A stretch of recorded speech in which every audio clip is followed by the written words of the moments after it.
దేశం ఎక్కువ అమ్ముతారు, చిన్న చిన్నగా అమ్ముతారు. అయితే మేము పంటలు సార్ మీరు చూసుకుంటే జొన్నలు అమ్మాలు వేస్తున్నాం.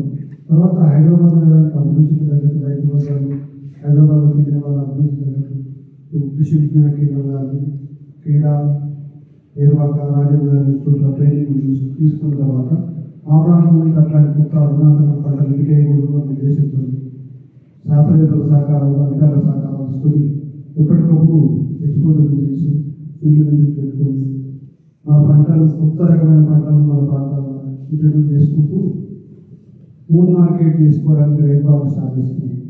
ఇప్పుడు మా గ్రామంలో ప్రతి ఒక్కరు ఓన్ మార్కెట్ ఉంటుంది, నమ్మదరాలు లేకుండా. తర్వాత ఒకే పంట విధానాన్ని ఫస్ట్ చెప్పి 10 రకాల పంటలు, ఒక రకం కూరగాయలు కాకుండా 5 రకాల కూరగాయలు, పాలు, అంటే సమగ్ర వ్యవసాయం దిశగా ప్రయాణం. అట్లా ఒక గ్రామంలో ఇంకా హ్యాపీగా ఉంటున్నారు, రైతులకి అంత హ్యాపీగా ఉండడానికి ప్రయత్నాలు జరుగుతూ ఉన్నాయి. ఇంతకుముందు అంకాపూర్ 30 ఏళ్ళ కింద ఇప్పుడు మా ప్రాంతాన్ని చూడడానికి శాస్త్రవేత్తలు, రైతులు, స్కూల్ స్టూడెంట్స్, అదేవిధంగా పీజీ స్టూడెంట్స్ కూడా రావడం జరుగుతుంది. అయితే మాకు చెప్పేది ఏంటంటే రైతు నిరంతరం కొత్త అధ్యాయాన్ని అన్వేషించి పూర్తి చేస్తే వ్యవసాయానికి నష్టం లేవడానికి మా ప్రాంతం ఉదయపట్నం ప్రాంతంలో ఆచారం చూడాలి, గడవలేదు, చదువుకోవాలి, ఒక 10 విలేజ్ అట్లా బాగా చేస్తున్నామని గుర్తించింది ప్రభుత్వాలుగా. అయితే ముఖ్యంగా మనకు ఉన్న దాంట్లో చూసుకుంటే ఎంతోసేపటికి హైదరాబాద్ కూరగాయలు తక్కువ కాకుండా మనం ప్రశ్నిస్తున్నాం కాబట్టి ఇక ముందు మంచి జరుగుతుంది. ఇట్లాంటి కార్యక్రమాలు చేస్తే రైతులకు ఉత్సాహం ఉంటుంది, బాగుంటుందని మా ఉద్దేశం. ఈరోజు భారత ప్రభుత్వాన్ని, రాష్ట్ర ప్రభుత్వం రైతు రాజధానికి ఒక రైతు ఇనాగ్రేషన్ చేయించడం భారత రాష్ట్ర రైతులందరికీ వర్తిస్తున్నట్టు గర్వకారణం తెలియజేస్తాము.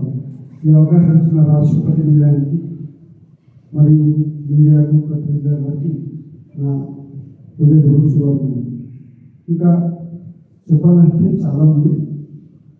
ప్లస్ ఒక రైతుగా మాకు ఈ గౌరవం ఇచ్చేందుకు చాలా సంతోషంగా ఉంది. గడ్డమల్లగూడెం గ్రామం, యాచారం మండల్, రంగారెడ్డి జిల్లా, తెలంగాణ స్టేట్. నేను చిన్నప్పటి నుంచి వ్యవసాయం అనేది నాకు ఇంట్రెస్ట్గా ఉండే. మా తాతలు, అమ్మమ్మలు, తండ్రుల నుంచి వచ్చిన సాంప్రదాయ పంటలు వేసుకుంటూ 2000 సంవత్సరం నుంచి కరువులు, ఉడుదురుకు అంటే పూర్తి వ్యవసాయం చేయాలనే ఆలోచనతో కరువులు చూసినాం, కాలం చూసినాం. ఇప్పుడు వర్షాలు లేక, నీళ్ళు లేక ఉద్దేశం ఉన్నప్పుడు వేరే ఫీల్డ్కి వెళ్ళాలనే ఆలోచనలు ఉన్నప్పుడు కూడా వ్యవసాయాన్ని అధిగమించాలనే ఉద్దేశంతో రాలేగావ్ సిటీ చూడడం జరిగింది.